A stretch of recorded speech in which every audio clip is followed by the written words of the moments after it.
Ibn Aqil thot, qala shejkhuna Ebul Fadl al-Hamdani, do të thënë ka thonë pra mësuesi ynë Ebul Fadl al-Hamdani, ka thonë mubtadi'atul Islam wal wadda'una lil ahadithi ashaddu min al-mulhidin, pra bidatxhit prej muslimanëve dhe trilluesit, shpikësit e haditheve, që trillojnë hadithe për pejgamberin sallallahu alaihi wasallam, janë më të rëndë edhe më të dëmshëm se sa ateistët, ose femohuesit, do të thënë secili prej mosbesimtarëve.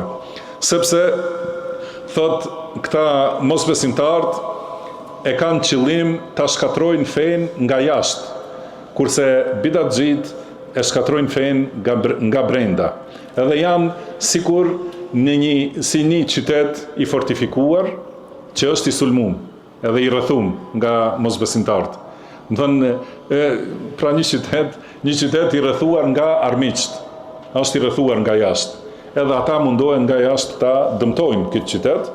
Nëse ka brenda njerëz që e dëmtojnë edhe shkatrojnë në brendësitë të qytetit dhe u hapin derën atyre armiqve të jashtëm, atëherë ndodh dëmi i vërtetë. Prandaj do të thotë ky është shembull për njerëz të bidatit, sepse ata e shkatrojnë kështjellën dhe qytetin e fortifikuar e shkatrojnë nga brenda, kurse armiqt e jashtëm që e kanë rrethu islamin dhe sulmojnë, do të thonë dëmi i tyre është dëm i dukshëm dhe i pritshëm. Dhe prandaj sulmi i tyre nuk është i pranuar. Pra nëse vjen dikush prej jahudive ose krishterëve i thot muslimanit duhet të largohesh nga kjo akide, të largohesh nga kjo vepër, ta bësh këtë vepër, do të thënë, nuk është i pranueshëm. Nuk e pranojnë njerëzit pasi e dinë se është armik i islamit. Kurse kur vjen njeriu me xhybe, me mjekër, me kapuç, do të thënë edhe të thot, ka thënë Allahu, ka thënë pejgamberi sallallahu alaihi wasallam, ka thënë unë thras në rrugën e selefit, edhe sjell bidatin, edhe arsyeton shirkun. Atëherë do të thënë padyshim se dëmi i këtij është më i drejtë për drejtë, edhe dëm që shpejt arrin te zemra. Do të thënë prandaj ajo plaga e jashtme, edhe gjithashtu në mjeksi, do të thënë, nëse njeriu i ndodh diçka, një plag në likur, edhe një plag në mëlçi, ose në afërsi të zemrës, cili i mençur merret me këtë të jashtmen.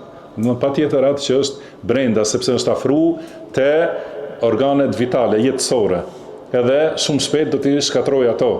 Prandaj lufta për ta shëruar këtë keqe të brendshme duhet të jetë më e fuqishme dhe më e madhe. Si ka thënë Sheikhul Islam Ibn Taymija rahimahullah, pra pastrimi i rrugës Allahut dhe pastrimi i fesë Allahut dhe menhexhit shariatit të tij dhe largimi i njerëzve të bidatit, imamëve të bidatit, që i thonë këto fjalë të cilat janë kundërshtim me Kur'anin dhe Sunetit, ose gjithashtu ata që përhapin ibadete që janë kundërshtim me Kur'anin dhe Sunetin, do thotë largimi i tyre dhe lufta kundër tyre është obligim kolektiv, fard kifai, thotë.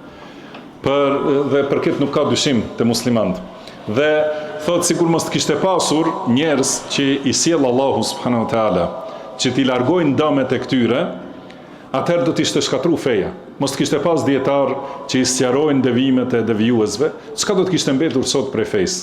Do të thonë nëse ishte lënë secili të flasë atë që do ta flasë, ta sjellë atë shirk që do ta sjellë, ato bidate që do t'i sjellë ai, do të thonë nuk do të kishte mbetur asgjë prej fesë sot. Nëse nuk kishte pas dietar, pra që i ka sjellë Allahu subhanahu wa taala, që ta luftojnë devijimin dhe t'i sqarojnë njerëz të devijuar, atëherë do t'ishte shkatru feja, thot Ibn Taymija rahimahullah, dhe përhapja e bidatit thot e ka dëmin më të madh se sa okupimi i armikut, do të thënë prej armiqve mosbesimtar, sepse ata nëse na okupojnë, do të thënë nuk mund ta prishin fenë e cila është brenda në zemër, nuk mund ndikojnë te feja në zemër. Edhe ne e shohim këto, do thotë, a kanë mundur për shembull okupimet e lloj-llojshme. Na kanë okupuar serbë, bullgarë, gjermanë, e të tjerë, edhe komunistat gjithashtu, por nuk kanë mundur ta shkullin fenë që është në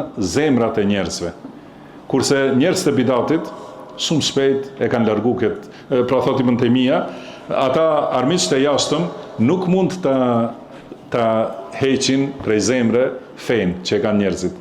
Sepse feja islame, imani i sakt, kur ze vend, nuk mund të çrrënjoset me asgjë. Dhe si ka thënë pejgamberi sallallahu alaihi wasallam, ka pas popujt më përpara që i kanë futur në grop edhe ja kanë vënë sharrën në majët kokës edhe i kanë sharru, i kanë dalë në dy pjesë.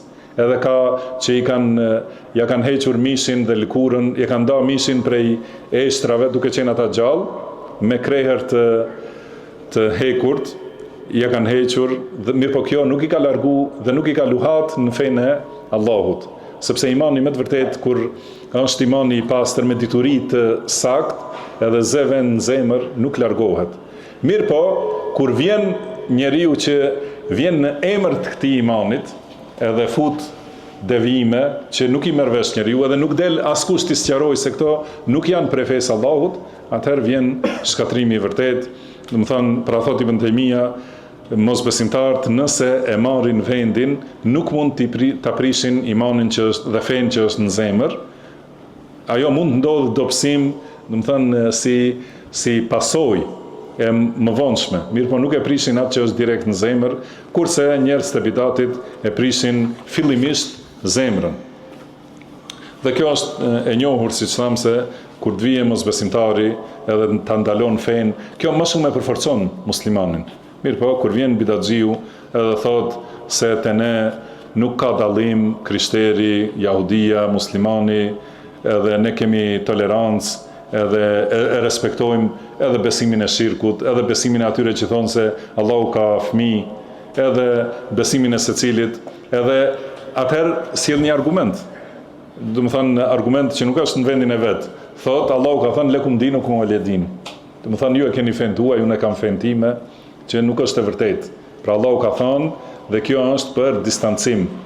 Kur do të thënë ato ajete që thot Allahu, thuaj o mosbesimtar, qul ya ayyuhal kafirun.